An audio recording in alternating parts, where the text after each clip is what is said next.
बऱ्याच वेळेस काय होतं, आपण कितीही चपात्या मोजून मापून केल्या ना, तरीही चपात्या शिळ्या राहतातच आणि ह्या शिळ्या चपात्याचं नेमकं दररोज काय करावं सुचत नाही.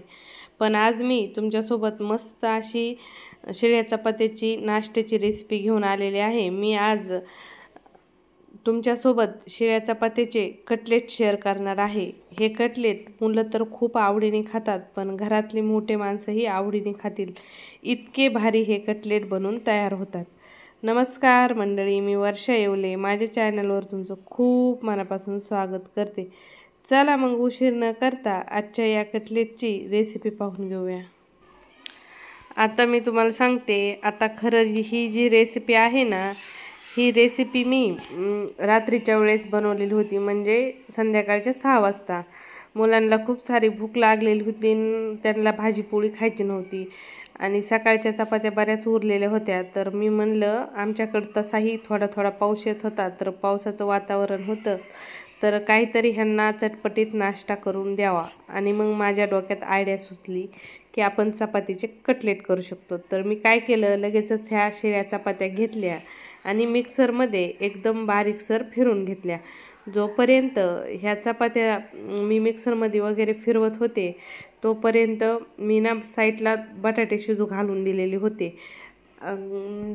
कारण की आमच्या घरच्या बाकीच्या मेंबरला चहा पाणी प्यायचं होतं.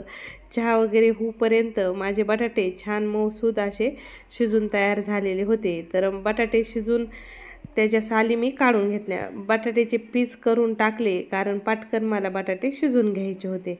तर आता जे बटाटे मी शिजून घेतलेले होते, ते बटाटे खिसणीने मी इथं खिसून घेतले, कारण आपल्याला याचे कटलेट करायचेत, म्हणून बॅटर एकजीव व्हायला हवं. म्हणून बारीकसर असं आपल्याला इथं हे बटाटे खिसणीने खिसवायचे होते. तर इथं छान सर्व बटाटे मी खिसणीने खिसून घेतले. आता तसे तर हे एकदम छान मऊसूद शिजलेले आहेत.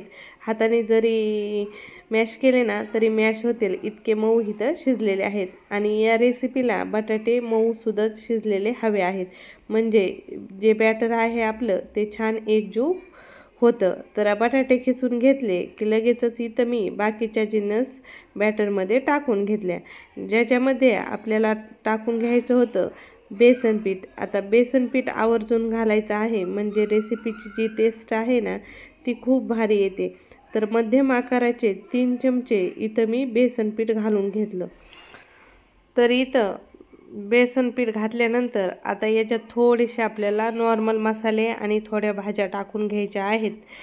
तुम्ही या कटलेटमध्ये तुमच्या आवडत्या सर्व भाज्या यूज करू शकता, ज्याच्यामध्ये पालक, गाजर वगैरे खिसून घातलं ना तरी चालेल, एकदम हेल्दी जर तुम्हाला बनवायचं असेल तर. आता इथं मी 8-10 हिरव्या मिरच्या आणि 8-10 लसणाच्या पाकळ्या एकत्र मिक्सरमध्ये फिरून घेतलेल्या आहेत. आता फिरून घेतलेली मिरचीची पेस्ट मी इथं ताटामध्ये काढून घेत आहे. सोबतच मी याच्यामध्ये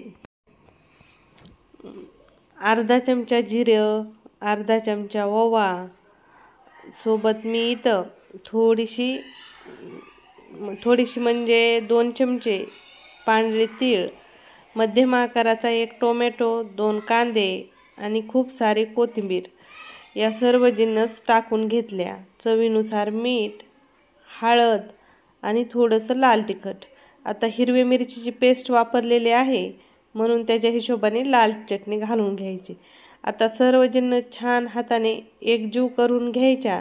नॉर्मली जसं चपात्याला पीठ बनवून घेतो त्या पद्धतीने इथं हे बॅटर तयार करून घ्यायचं.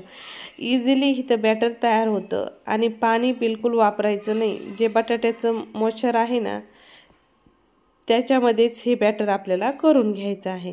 बॅटर करून घेतलं की छान हातावर याच्या छोट्या छोट्या टिक्क्या किंवा कटलेट बनवून घ्यायचे. आता गॅस मिडियम ठेवायचा आणि मिडियम गॅसवर छान खरपूस लाल रंगावर हे कटलेट तळून घ्यायचे. तुम्हाला हवं असेल तर तुम्ही याचे बॉल्स, रोल्स तुम्हाला हवं ते नाश्ते बनवून घेऊ शकता. मुलं हा नाश्ता आवडीने खातात आणि ही रेसिपी जर तुम्ही एक वेळेस तुमच्या घरी ट्राय केली ना, तुमच्या घरचे आवर्जून तुमच्याकडून ही रेसिपी बनवून घेणार, ही माझी गॅरंटी आहे. एक नंबर खायला लागते, बनवायला अगदी सोपी आहे आणि पावसाळ्यात तर गरमागरम 4च्या वेळेला हा नाश्ता परफेक्ट जातो. आणि माझी मुलं तर हा नाश्ता खूप आवडीने खातात. ॲक्च्युली मी बऱ्याच रेसिपी चपातीच्या वेगवेगळ्या ट्राय करत असते शिळ्या चपात्याच्या, पण चपातीची टिक्की ही फर्स्ट टाईमच मी आज बनवलेली आहे. खोटं नाही बोलणार मी तुम्हाला. एक नंबरवरून तयार होते. तुम्हीही तुमच्या घरी नक्की ट्राय करा.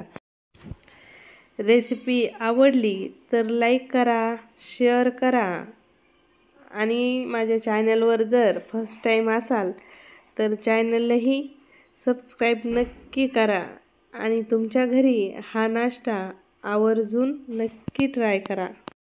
चला तर मग परत भेटू अशाच नवीन रेसिपीसोबत.